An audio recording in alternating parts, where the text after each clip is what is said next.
நான் இந்த வீடியோவில் எதை பற்றி எக்ஸ்பிளைன் பண்ண போகிறேன்னா, அவுட் ஸ்டேஷனுக்கு வண்டி எடுத்துகிட்டு போகும்போது 2 நாள் 3 நாள் இல்லை 1 டே கூட இருக்கலாம். வண்டி எடுத்துகிட்டு போகும்போது அதுக்கான டேரிஃப் எப்படி செட் பண்ணிவிட்டு புக்கிங் போட்டு எப்படி பில் க்ளோஸ் பண்ணுறது அப்படின்றத சொல்லிடுறேன். இது ஆக்சுவலாக நான் இதுக்கு முந்தின வீடியோவில் நிறைய டைப் ஆஃப் டேரிஃப் சொல்லி கொடுத்துட்டேன். லோக்கலுக்கு அவுட் ஸ்டேஷன் மீட்டர் டேரிஃப், அது அவுட் ஸ்டேஷன் பேக்கேஜ். இப்போ இங்கேருந்து மதுரையிலேருந்து திருச்சிக்கு போகிறாங்க, மதுரையிலேருந்து திருநெல்வேலி போகிறாங்க, இல்லை மதுரையிலேருந்து சேலத்துக்கு வராங்க அப்படின்னாக்கா அதுக்கெல்லாம் எப்படி, அதாவது ஹவர்ஸு கிலோமீட்டர் அலோகேட் பண்ணி அதுக்கான டேரிஃப் சொல்லி கொடுத்துட்டேன். இப்போ இதுவும் அதுவும் ஒன்று தான் ஆல்மோஸ்ட். ஆனால் இது இந்த அவுட் ஸ்டேஷன் டேரிஃப்ன்றது இப்போ நான் சொல்லிக் கொடுக்க போகிறது பழைய காலத்து மெத்தடு, ட்ராவல்ஸ் மெத்தடு. அது இன்னமும் ஒரு சில பேர் யூஸ் பண்ணிகிட்டு இருக்காங்க. இதை நீங்கள் தேவைன்னா யூஸ் பண்ணிக்கலாம், அப்படி இல்லைன்னா இதை விட்டுடலாம். இது எப்படின்னா இந்த டைப் ஆஃப் டேரிஃபில் டிரைவர் பேட்டாவை செட் பண்ணுவாங்க, அவ்வளோதான். இப்போ நான் அது எப்படின்றத சொல்லிடுறேன். எப்படின்னா இப்போ நம்ம அவுட் ஸ்டேஷன் பேக்கேஜுக்கு முன்னாடி எப்படி சொல்லியிருப்போம்னா, ஒரு 4 மணி நேரத்துக்கு 80 கிலோமீட்டர் போகுது அப்படின்னா ஸ்டார்டிங் பேக்கேஜ் செட் பண்ணிவிட்டு அதுலேருந்து போகிற இப்போ ஸ்டார்டிங் பேக்கேஜ் 2 மணி நேரம் 20 கிலோமீட்டர், அதுக்கு ஒரு 420ன்னு செட் பண்ணிவிட்டு அதுக்கு மேலே போகிற ஒவ்வொரு கிலோமீட்டருக்கும் அமௌண்ட்டு அது மாதிரி சொல்லியிருப்போம்.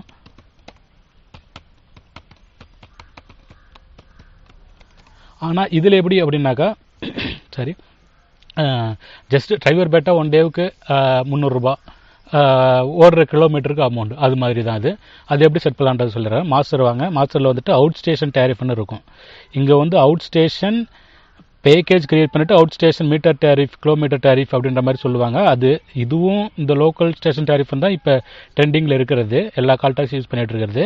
இப்போ இதை இல்லாமல் நான் அந்த ஸ்பெஷல் பேக்கேஜ், ஃப்ளாட் ரேட்டு, லோக்கலில் ஹவர்லி பேஸ்டு, லோக்கலில் பேக்கேஜ் பேஸ்டு, அவுட் ஸ்டேஷன், இதெல்லாம் எக்ஸ்ட்ரா.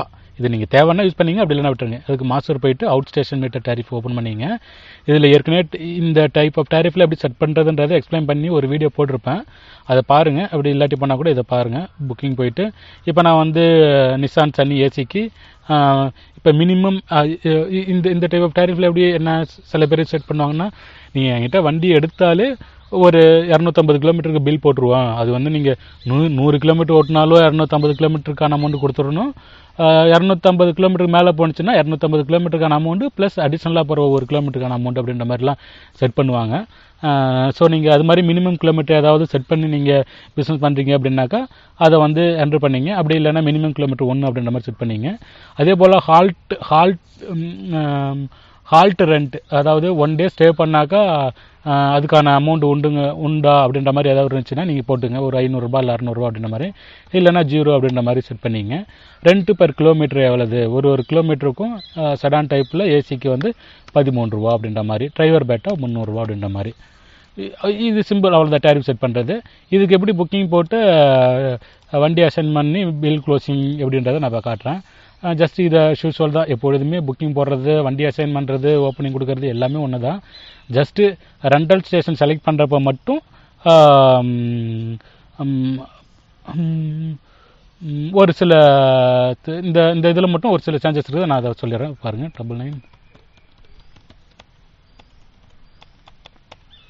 சன்னி ஏசி உடனே வண்டி தேவை. என்ன பண்ணுறேன்னா மதுரா காலேஜ் டு கும்பகோணம்னு போடுறேன்.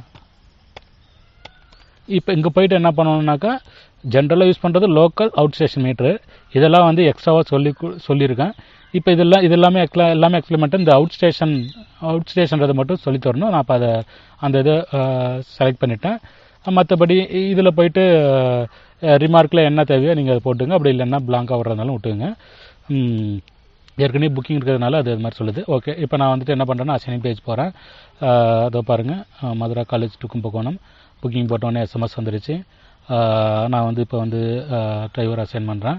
இப்போ இதில் போயிட்டு நான் என்ன பண்ணுறேன்னா 399 அப்படின்ற ஐடியை பண்ணிவிட்டு நான் அசைன் கொடுக்குறேன். வண்டி அசைன் ஆகிடுச்சு. இப்போ நான் 399 வண்டி அசைன் பண்ண உடனே கஸ்டமருக்கு ஒரு எஸ்எம்எஸ், டிரைவருக்கு ஒரு எஸ்எம்எஸ் இங்கே வந்துருச்சு. இது பாருங்கள், 2 எஸ்எம்எஸ் க்ளோஸ் பண்ணுறேன். கடைசியாக முடிஞ்ச கிலோமீட்டர் 950 அப்படின்ற மாதிரி போடுங்க. இதை நான் காலையில் 2 மணிக்கு வண்டி எடுத்த மாதிரி சும்மா போடுறேன். ஓகே ஓப்பனிங் கொடுத்தாச்சு. ஓப்பனிங் கொடுத்த உடனே ஓப்பனிங்கான எஸ்எம்எஸ் வந்துடும். ஸோ இப்போ அந்த எஸ்எம்எஸ் இங்கே வந்துடுச்சு. க்ளோசிங்கில் போயிட்டு ட்ரிப்பை க்ளோஸ் பண்ணுறேன் 399 அப்படின்ற ஐடி. இப்போ பாருங்கள், இந்த இது வந்து இது லோக்கல்னால் அதுக்கு போவோம், பேக்கேஜ்னால் அங்கே போவோம், ஃப்ளாட் ரேட் அங்கே போவோம். இப்போ இது அவுட் ஸ்டேஷன்றதுனால இது வந்து அவுட் ஸ்டேஷனில் வந்து செலக்ட் ஆகிருக்குது பாருங்கள். இப்போ நான் வந்து 1 2 3 4 250 அப்படின்ற மாதிரி ஒரு கிட்டத்தட்ட ஒரு 300 கிலோமீட்டர் ஓடுற மாதிரி போட்டிருக்கேன். காலைல வண்டி எடுத்தது இப்போ தான் முடியுது. ஸோ நான் பண்ணிவிட்டு நான் வந்து கால்குலேட் கொடுக்குறேன். பாருங்கள், 1 டே இதில் ஏதாவது ஹால்ட் சார்ஜஸ் இருக்குது அப்படின்னாக்கா நீங்கள் இதில் வந்து ஸ்பெசிஃபை பண்ணிக்கலாம். Total running kilometre 300, total billing kilometre 300 கிலோமீட்டருக்கான அமௌண்ட்டு இங்கே வந்துடுச்சு. ஒரு கிலோமீட்டருக்கு கிட்டத்தட்ட 13 ரூபா அப்படின்ற மாதிரி பில்லு ஆட் ஆகி, இதில் அதர் சார்ஜஸ் ஏதாவது இருந்ததுனாக்கா நீங்கள் வந்து போட்டுக்கலாம். டிஸ்கவுண்ட் ஏதாவது பண்ணி கொடுக்குறதுனாலும் கொடுத்துக்கலாம். இப்போ நான் அதை வந்து 255ன்னு மாற்றுறேன். இப்போ பாருங்கள், 305 கிலோமீட்டருக்கான பில் அமௌண்ட் இங்கே வந்துடுச்சு. ஸோ அவ்வளோதான். இதில் ஏதாவது ஹால்ட் இருக்குது, நைட் ஸ்டே ஏதாவது இருக்குது அப்படின்னாக்கா நீங்கள் சிம்பிளாக போயிட்டு நீங்கள் இதில் ஒரு 35 ஆட் பண்ணால் நீங்கள் பண்ணிக்கலாம். ஸோ அவ்வளோதான். இது ஜிஎஸ்டி ஆட் பண்ணுறதுல ஏற்கனவே எக்ஸ்பிளைன் பண்ணிட்டேன். ஜிஎஸ்டி தேவைன்னா போட்டு பண்ணிக்கலாம். இப்போ இதில் 4300 அமௌண்ட் போட்டுட்டு நான் வந்துட்டு சேவ் பண்ணுறேன். சேவ் பண்ண உடனே பில் க்ளோஸ் பண்ண அமௌண்ட் இதில் வந்துடுச்சு. ஸோ அவ்வளோதான். டிரைவருக்கு ஒரு எஸ்எம்எஸ், கஸ்டமருக்கு ஒரு எஸ்எம்எஸ் வந்துடுச்சு. இந்த டைப் ஆஃப் டேரிஃபில் வேறு ஏதாவது டவுட் இருந்துச்சுனாக்கா நீங்கள் கால் பண்ணி கேளுங்க.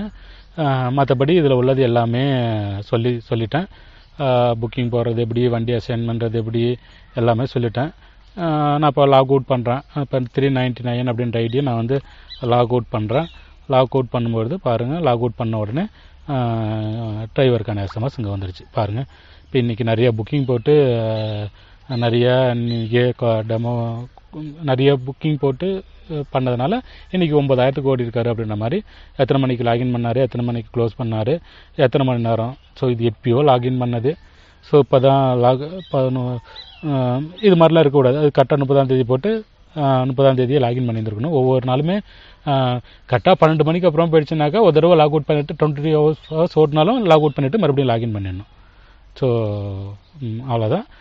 மோஸ்ட்லி எல்லாமே எக்ஸ்பிளைன் பண்ணிவிட்டேன். இதில் வேறு ஏதாவது சந்தேகம் இருந்துச்சுன்னா கால் பண்ணி கேட்கவும். நன்றி.